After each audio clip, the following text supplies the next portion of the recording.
Welcome to the Hedera HashCast, episode 17. I'm your host, Warlock and Key, and joining us today is the Director of Business Development at Hashport, Jesse Whiteside. Hi guys, nice to be here.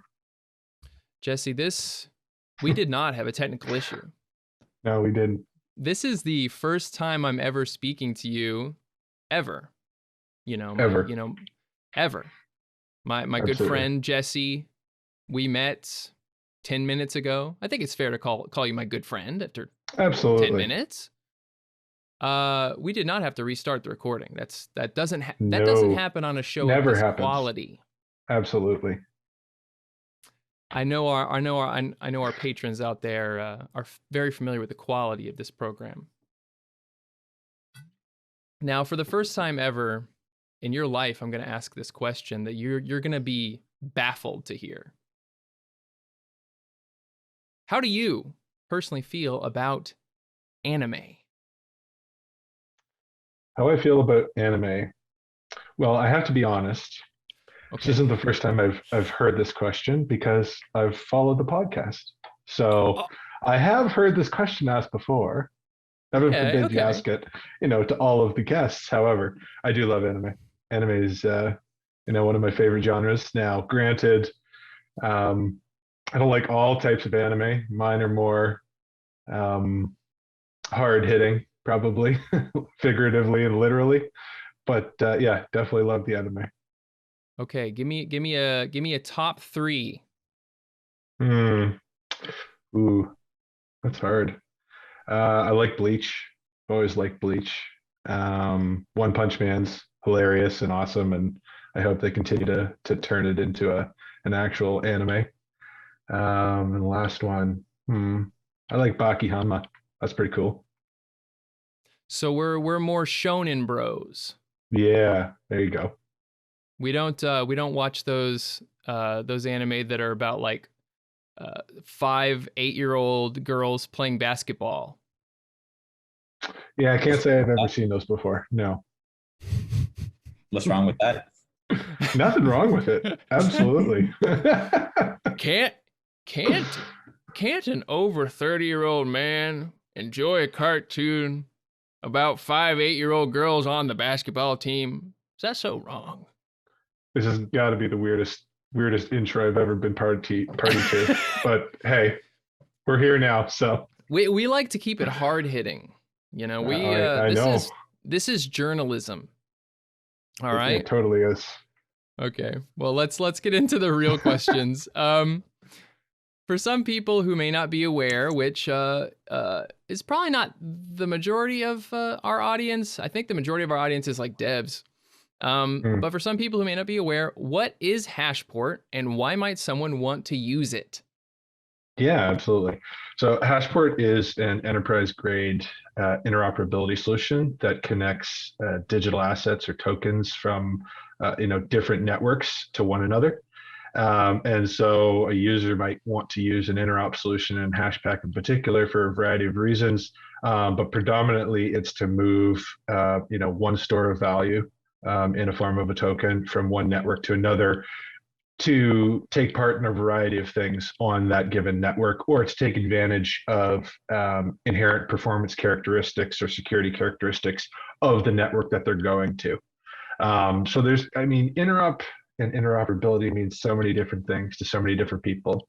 There's a variety of ways, and there's probably like 50 or 60 different interop platforms out there right now, all varying in terms of how they approach the problem of interoperability. And to a large extent, there's not going to be one fits all solution. However, with Hashport and what we've been trying to do, we started with a very simple premise of how do we build an interop that's as secure as possible and just does what the user is looking to do, which is migrate tokens from one network to another without as little fanfare as possible, essentially. And with that, we've taken several design decisions that have sort of guided us on that path. One of which is we don't have a platform token for Hashport. A lot of different interops do, and while that's great, maybe for creating a situation where you're self-enriching. It doesn't really add a whole lot of value to the user when they have to procure potentially a third or even a fourth token to do the porting process. Not to say that there couldn't be value ever in having one, or that we'd ever entirely rule one out, but we view that right now in its current form and the way the state of the market, that a user just doesn't need to be concerned with a platform token. Not to mention, we wanted to, with Hashport, make it such that we eliminated the potential, or at least minimized to the greatest extent possible, regulatory concerns for the platform, especially if we're looking to build, and work with enterprises and large scale organizations to be able to migrate assets between networks. We wanted it to be, as compliant as possible for those parties, so that, as we're ideating and building out these use cases, that's not a concern in the back of their minds that, hey, there might be some problems down the road with leveraging this platform over another one. So that's really, in a nutshell, what Hashport is, and sort of some of the design decisions we've taken to get where we are. Speaking of use cases, what is the currently most popular use case for Hashport? Yeah, great question. The most popular use case is actually one of the only ones that has actually decided to, or actually has made the decision to move from one network to another in its entirety. So Dovu was a platform that was developed way back when, back around 2015, 2016. I think it was a joint venture between Jaguar Land Rover, and it was to create, carbon offsets and do it in a way that, was decentralized. Now, originally it was conceived on Ethereum. And, as many know, or many might not know, as the network rose in popularity, so did the gas prices on Ethereum. And so it made sort of the use case and the premise that Dovu was looking at quite untenable. And even, now, if you look at some of the other, improvements that are being made to the protocol, whether that's V2 that they're going to have, or ETH 2.0 that's coming out, or, different roll-up solutions or different things of that nature, it just didn't appeal to their platform, and the performance and security properties weren't there such that they thought they could make a viable use case on the platform, I believe.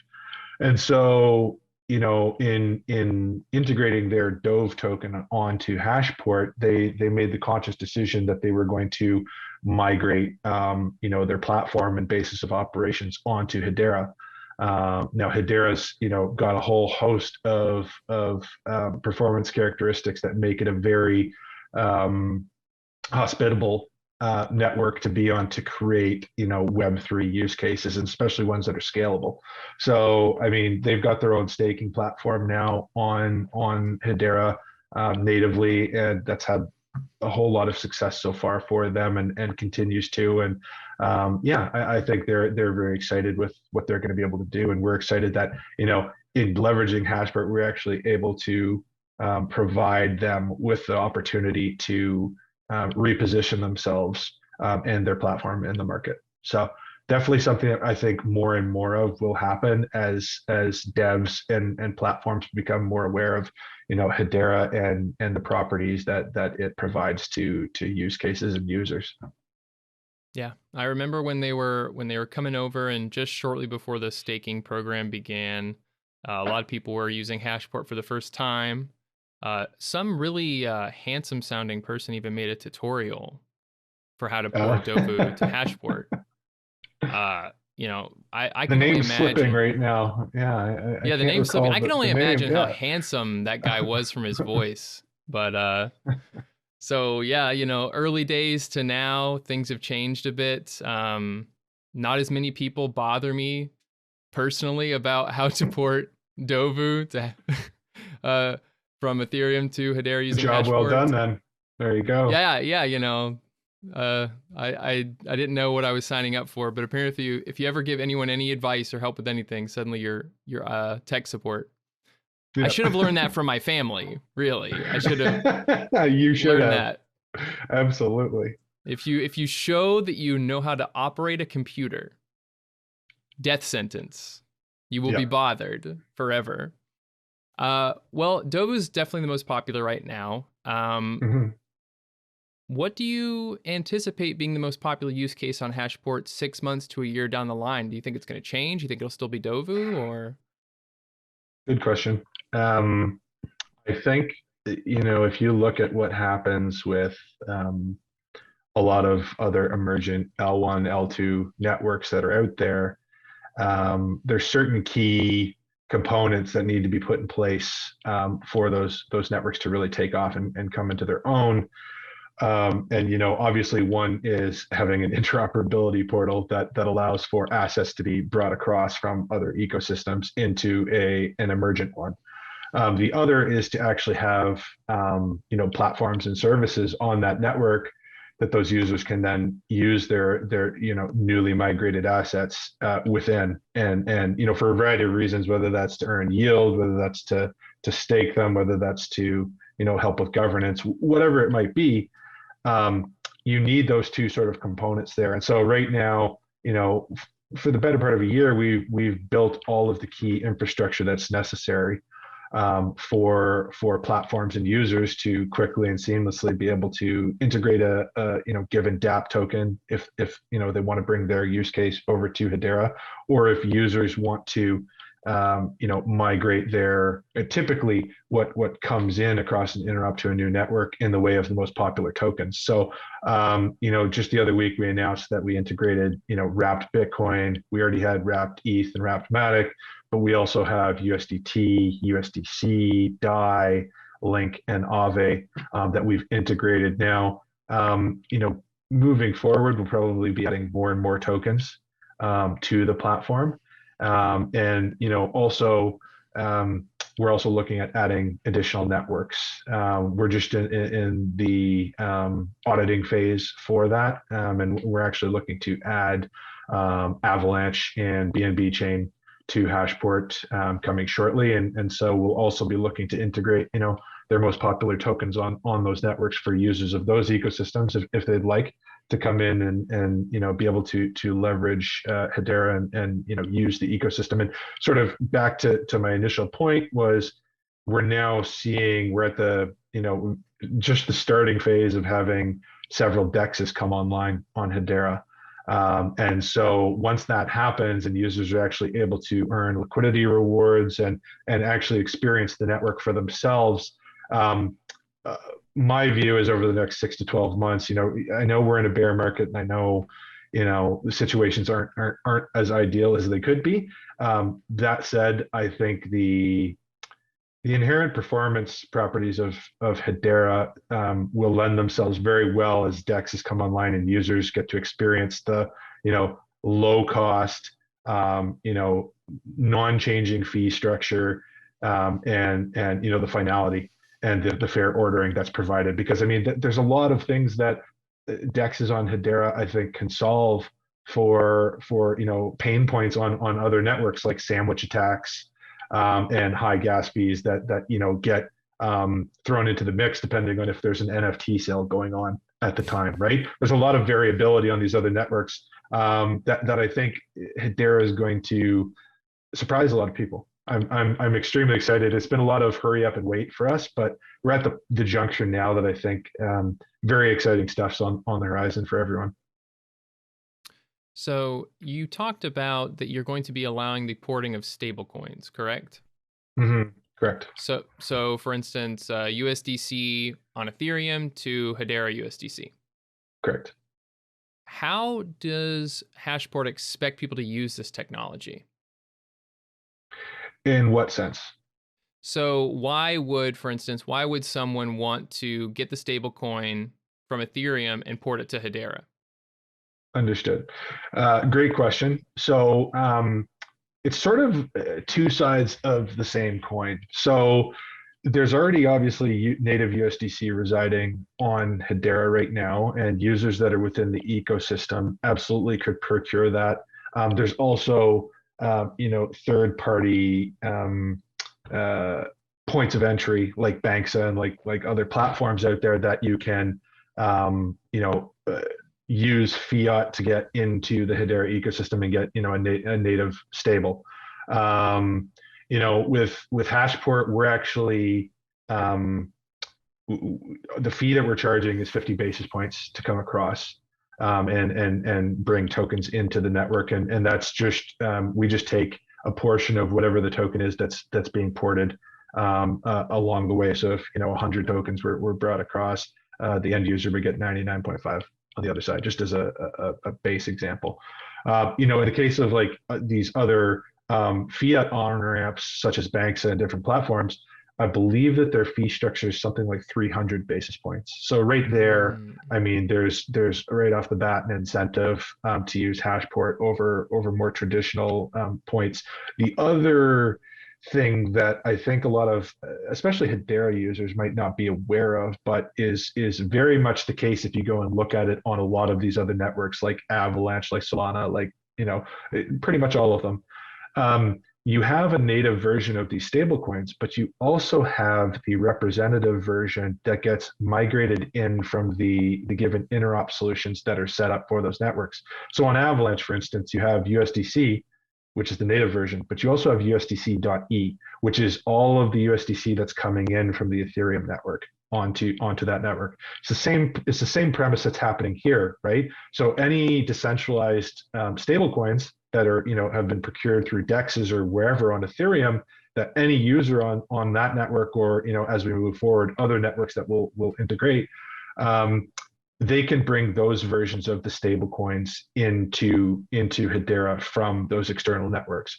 Now, one of the interesting things you'll see is because of DeFi on these other networks, especially when the markets are at high points, a lot of times you will see the larger proportion. At least this doesn't always happen, but I would imagine over time this will be the same for Hedera, especially in upward cycles. You'll see the representative version, or the ported in version, will be a far greater proportion of liquidity in the network than the actual native version, because that's the one that's coming in and out from DeFi users from other platforms, right? I'm not saying that people won't come in from the more traditional means. That will happen and it will grow over time. But typically in a bull market, or when everything's trending upward, you're going to see a lot of movement from the DeFi space more than you will from the more centralized version of the token. And I mean, that's not a bug; it's a feature. Like that's just how these things operate in the system. And I think it'll be no different with Hedera. What I do think is we'll see this natural progression of understanding of what the network brings to the table, and you'll see more and more users come across via Hashport with the representative versions. And then once you get in there, it's up to the dexes and whomever to set up lending protocols to accept all a variety of manner of different tokens and have different pools. I mean, the way it works on Ethereum or a lot of these other networks is you can literally go and create a pool with whatever token you'd like to. It's just, are people going to use it? So that's a long answer, but that's sort of the reason why there's different versions. What is Hashport's plan for porting NFTs? Can you kind of walk me through that process? Yeah, sure. So porting NFTs is actually a bit more complex than just porting fungibles. You have a whole host of other things like the metadata for the NFTs to take into account. You've got to sort of make sure that everything that you have on one side ends up on the other.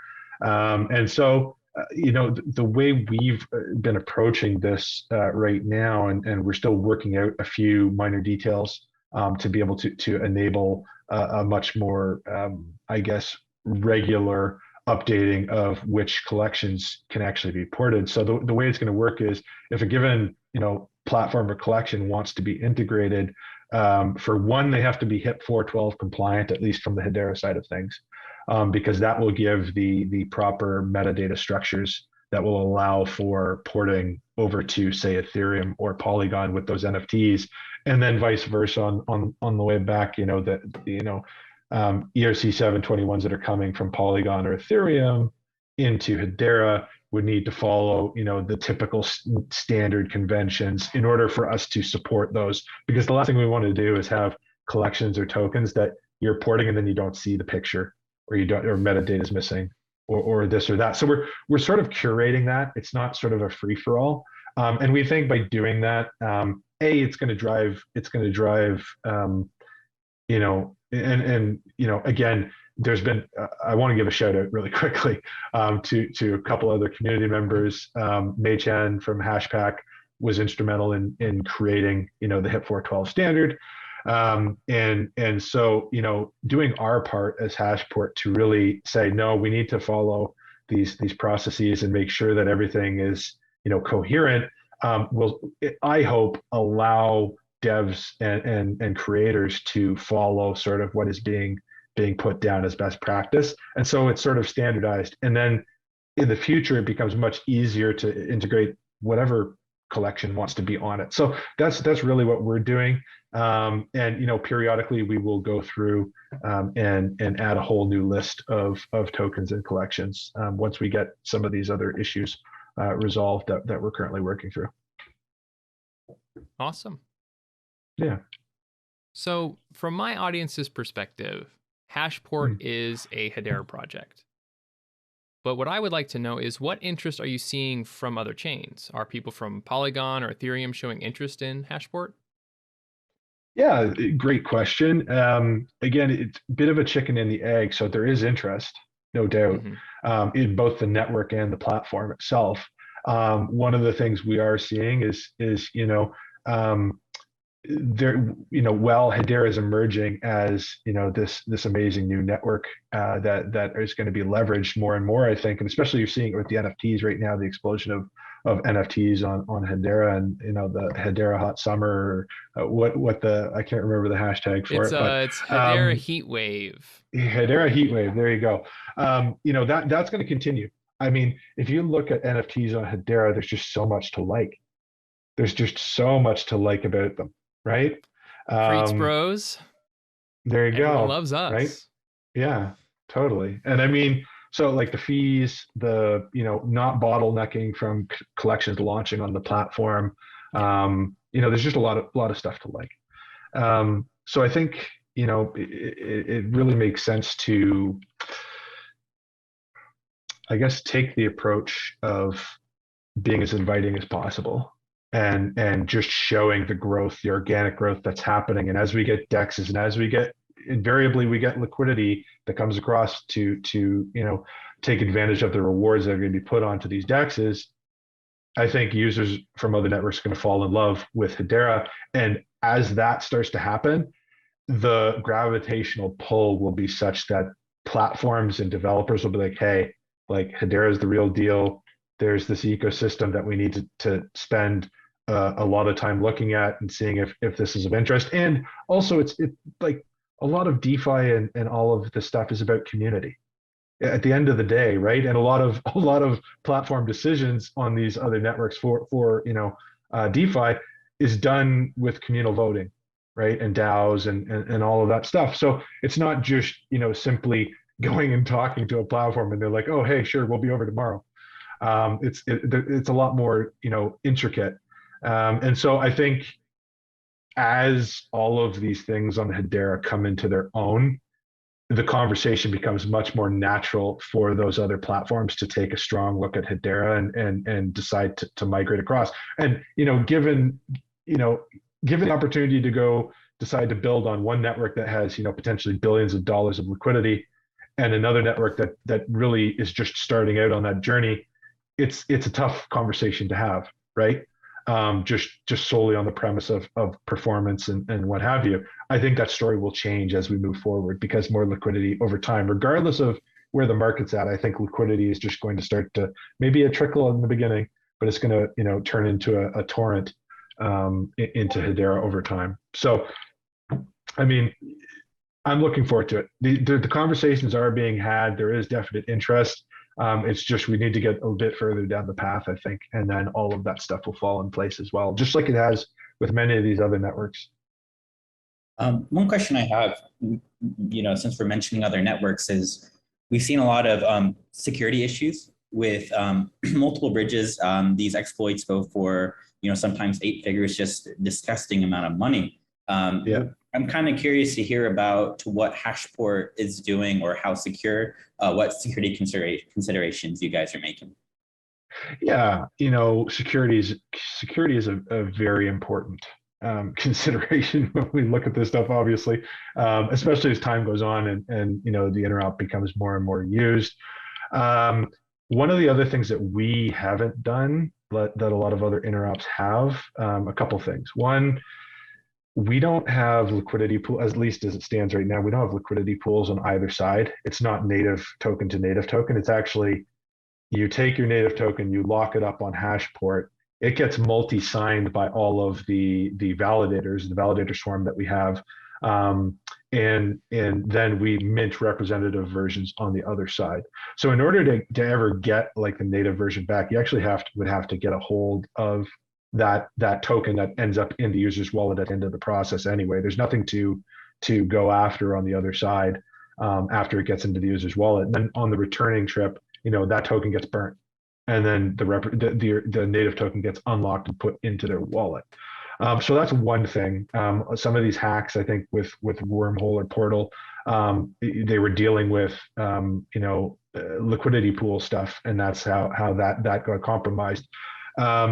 And so, the other thing that we've really done with Hashport is we've tried to take an approach that sort of mirrors what Hedera has been doing with the governing council, in that we've taken 9 industry-leading organizations, and they've come on to be able to validate every single transaction that we have coming through from users. So, from top to bottom, we have the HBAR Foundation. We actually have Polygon Network actually validating as well. Galaxy, which is Spencer Dinwiddie's decentralized social media platform that's being built on Hedera, is a validator. BCW Group is another validator. Hex Trust, which is one of Asia's leading digital asset custodians, is a validator. WorldPay from FIS is actually a Hedera Governing Council member. They're on board as well. StableNode, which is actually a sister company or sub company of MakerDAO and the DAI stablecoin. And then Animoca Brands, which is one of the world's largest decentralized gaming companies, and LimeChain, who is one of the principal architects of Hashport. And so between these 9 members, we're doing multi-sign transactions that are being logged immutably with 100% finality within 3 to 5 seconds on the Hedera public network, right? So that's the first step of it. And some of these other interops, what you're seeing is, we're having situations where it's 2 of 4 nodes were compromised. Well, that doesn't seem like a big hurdle. You literally just have to hold one yourself and manage to compromise your friend's email or whomever, a colleague or coworker. Whereas, with having 5 out of 9, it's a much more difficult proposition to be able to do that. And as we move forward, we're also looking at adding additional validators to the platform. And we actually have a few that we're looking at right now. And so, it may end up be a situation where we end up with 6 or 7 out of 11, which then every additional validator that you add on ends up, adding more security to the platform. So you actually get more secure with respect to the actual logging and validation of the transactions as time goes on. So those are some of the differentiating, I think, pieces that, from these other platforms that we've sort of, again, taken a look at. How do we make the best, most secure experience for end users and deliver that to them? Something I'm curious on, what is the incentive for becoming a validator?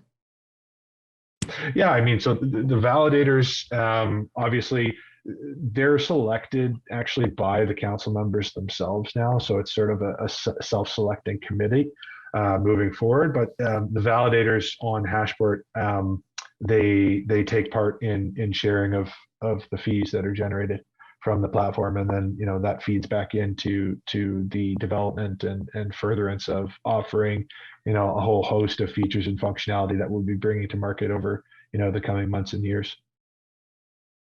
What would you say are Hashport's immediate priorities right now? Yeah, I mean, I think a lot of good question again. I think a lot of the priorities is what we've been executing on. Adding tokens that users will want to move into the network, and then also adding networks that looking to add networks that users are on currently, right? I mean, if you look at by an activity basis, BNB chain is one of the most active DeFi chains there is out there. So and they have a very large market cap and liquidity over there. So naturally, you want to plug into popular liquidity rich networks to have users be able to have the most options possible when deciding to move between networks. What would you say Hashport's plans are for the long-term sustainability of the platform? Yeah, I mean, when we look at the long-term viability of the platform, obviously we want to have usage and we want to have users coming across it. In order to do that, I think you have to provide a great user experience. You have to provide all the features that one would want, and selection of tokens and networks, and ultimately that lends itself to being used.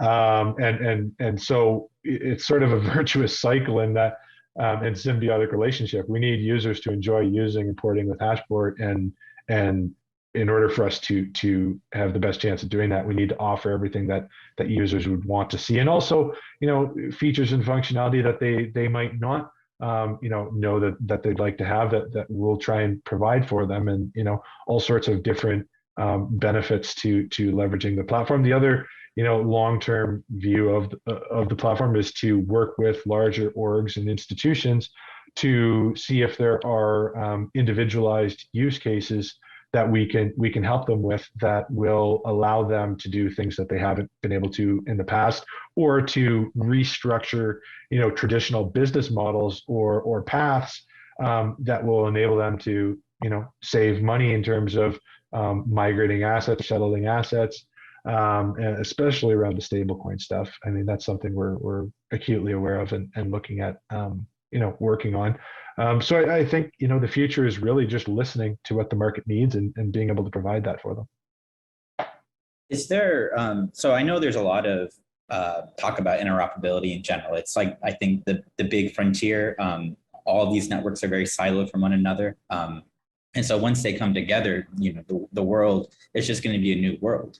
And I've heard a lot of technologies on native chains like Hedera state proofs that hopefully will be coming soon, that allow chains to interoperate with each other. Also, Chainlink's CCIP cross-chain interoperability protocol. Do these technologies complement what you guys do? Great question. What I will say is, all these new technologies, we will never rule out a technology. We will never just say, oh, that doesn't matter, because that's not true. We'll always take a good hard look at something, and if it makes sense to integrate or to leverage a service, we will absolutely do that.